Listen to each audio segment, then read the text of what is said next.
Hi, hello வணக்கம். Welcome back to Trend Breakers Academy. So market வந்து பார்த்தீங்க அப்படின்னா, நேத்து ஒரு நல்ல செல்லிங்கு மார்க்கெட் ஓப்பனிங்லேயே. ஆனா ஆஃப்டர்நூனுக்கு மேல பார்த்தீங்கன்னா, ஒரு சின்ன ரெக்கவரி ரேலியோட தான் முடிச்சிருக்காங்க. ஸோ அதுக்கு முன்னாடி நியூ இயர் அன்னைக்கும் அதே தான் நடந்தது. நல்லா மேல போயிட்டு திரும்ப நல்லா செல் ஆயிட்டு, திரும்ப நல்லா ரெக்கவரி ஆகி தான் முடிச்சிருந்தாங்க. ஸோ இன்னும் மொமெண்டம் வந்து பார்த்தீங்கன்னா, சைட்வேஸில தான் போயிட்டுருக்கு. ஏன்னா 2 நாளா வந்து டவ் ஜோன்ஸ், நாஸ்டாக்ஸ்லாம் ஆல்ரெடி நேத்து தான் ஓப்பன் ஆயிருக்கு. நேத்து வந்து பார்த்தீங்க அப்படின்னா, Nasdaq negative, Dow Jones positive அந்த மாரி க்ளோசிங் வச்சிருக்காங்க. ஸோ இன்னைக்கு வந்து ஓப்பனிங் வந்து பார்த்தீங்க அப்படின்னா, ஒரு மைல்டா ஒரு ஃப்ளாட் ஓப்பனிங் நெகட்டிவ் சைடு தான் ஓப்பன் ஆகுறதுக்கு சான்சஸ் இருக்கு. ஸோ இப்போதைக்கு உங்களுக்கு ரெசிஸ்டன்ட்னு பார்த்தீங்கன்னா, 21,800 வந்து ரெசிஸ்டன்ட் ஆக்ட் ஆகும் மேல. சப்போர்ட் லெவல் வந்து 21,665. அத பிரேக் பண்ணுச்சுன்னா, அதுக்கு அடுத்து உள்ள சப்போர்ட் 21,590. ஸோ நீங்க அந்த இடத்துல தான் சப்போர்ட் எடுத்துட்டு திரும்ப மேல வந்துருச்சு.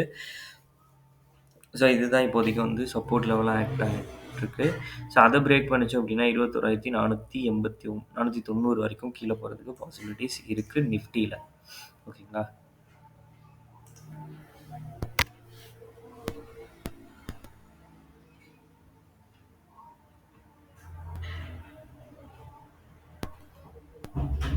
பேங்க் நிஃப்டி பார்த்துக்கலாம். ஸோ பேங்க் நிஃப்டி வந்து இன்னைக்கு ஒரு நல்ல ஒரு செல்லிங்கில் தான் க்ளோசிங் வச்சுருக்காங்க. ஸோ நிஃப்டி வந்து ரெக்கவரி ஆகிறதுக்கு காரணம் வந்து ரிலையன்ஸ், அதை நான் சொல்கிறேன். ஸோ இவங்க வந்து இந்த ட்ரையாங்கிள் பேட்டர்னுக்குள்ளேயே திரும்ப வந்துச்சு. நான் ரீடெஸ்டிங் எடுக்கும் அப்படின்னு எதிர்பார்த்தேன். பட் வந்து இந்த ட்ரையாங்கிள்குள்ளேயே வந்தனால இந்த பேட்டர்ன் வந்து ஃபெயிலியர் ஆகிடும். ஸோ இப்போதைக்கு வந்து பேங்க் நிஃப்டிக்கு சப்போர்ட் லெவல் அப்படின்னு பார்த்தீங்க அப்படின்னா, அந்த அப் ட்ரெண்டுக்கு சப்போர்ட் லெவல்னு பார்த்தீங்கன்னா 47,550 வந்து ஆக்ட் ஆகும் இன்னைக்கு இன்ட்ராடேக்கு. ஸோ அதை பிரேக் பண்ணுச்சுன்னா 47,300 வந்து சப்போர்ட் லெவலாக ஆக்ட் ஆகும். மேலே ரெசிஸ்டன்ட்னு வந்து பார்த்தீங்க அப்படின்னா 48,200 தான் ரெசிஸ்டன்ஸ். ஸோ அதை பிரேக் பண்ணுச்சுன்னா 48,600 வந்து ரெசிஸ்டண்ட்டாக ஆக்ட் ஆகும். ஓகேங்களா? இது வந்து பேங்க் நிஃப்டி. ஸோ ரிலையன்ஸ் வந்து நம்ம ஒரு ட்ரெண்ட் லைன் சொல்லி இந்த இடத்துல சப்போர்ட் எடுத்துட்டு அது வரைக்கும் போவான்னு சொல்லிட்டு அவன் தொட்டுட்டான், தாண்டிட்டான் சொல்லப்போனால். ஸோ நம்ம 2,478 பிரேக் அவுட் ஆகிருக்கு. அடுத்த ரெசிஸ்டன்ட் வந்து 2,600ன்னு சொல்லியிருந்தோம். ஸோ இன்றைக்கி அந்த 600 வந்து பிரேக் பண்ணிடுச்சு. பண்ணியிருக்கே தவிர இன்னும் க்ளோசிங் நல்லா வைக்கல. ஸோ இதை க்ளோஸ் தாண்டுச்சுன்னா இன்னும் க்ரூசியலாக இருக்கும். இப்போ இருக்கிற லெவலில் 2,618 தாண்டுச்சு அப்படின்னா 2,747 வரைக்குமே போகிறதுக்கு சான்சஸ் இருக்குது ரிலையன்ஸ்.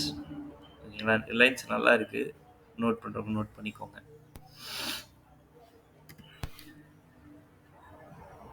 ஹெச்டிஎஃப்சி பேங்க் வந்து பார்த்தீங்க அப்படின்னா, அவங்களும் வந்து இந்த ட்ரெண்ட் லைன்லேருந்து அடுத்த ட்ரெண்ட் லைன் போயிடுச்சு. 700லேருந்து 1,726 வரைக்கும் போயிட்டு தான் கீழே வந்திருக்கு. பட் அதனால் இன்னும் அதை பிரேக் பண்ண முடியல.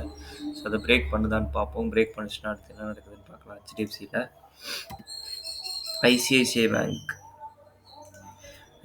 பேங்க் வந்து பார்த்தீங்கன்னா, அவன் தான் பெர்ஃபார்மன்ஸே இல்லை சுத்தமாக. ஸோ அந்த ட்ரெண்ட் லைனர் மேலே போகுது. இது வந்து ஒரு இன்வெர்டட் ஹெட் அண்ட் ஷோல்டர் வந்து ஹெட் அண்ட் ஷோல்டர் பேட்டர்ன் வந்து ஆக்டிவேட் ஆன மாதிரி இருக்குது இன்னைக்கு இன்ட்ராடேல. ஸோ நெக்லைன் வந்து சும்மா பிரேக் பண்ணியிருக்கே தவிர பிரேக் அவுட் எடுக்கல. ஸோ இன்கேஸ் இது ஃபால் ஆகுது அப்படின்னா ஃபஸ்ட்டு சப்போர்ட்டாக வந்து 955 இருக்கும். அதுக்கடுத்து 929 இருக்கும் பிரேக் ஆச்சு அப்படின்னா ஐசிஐசிஐ பேங்க்கில்.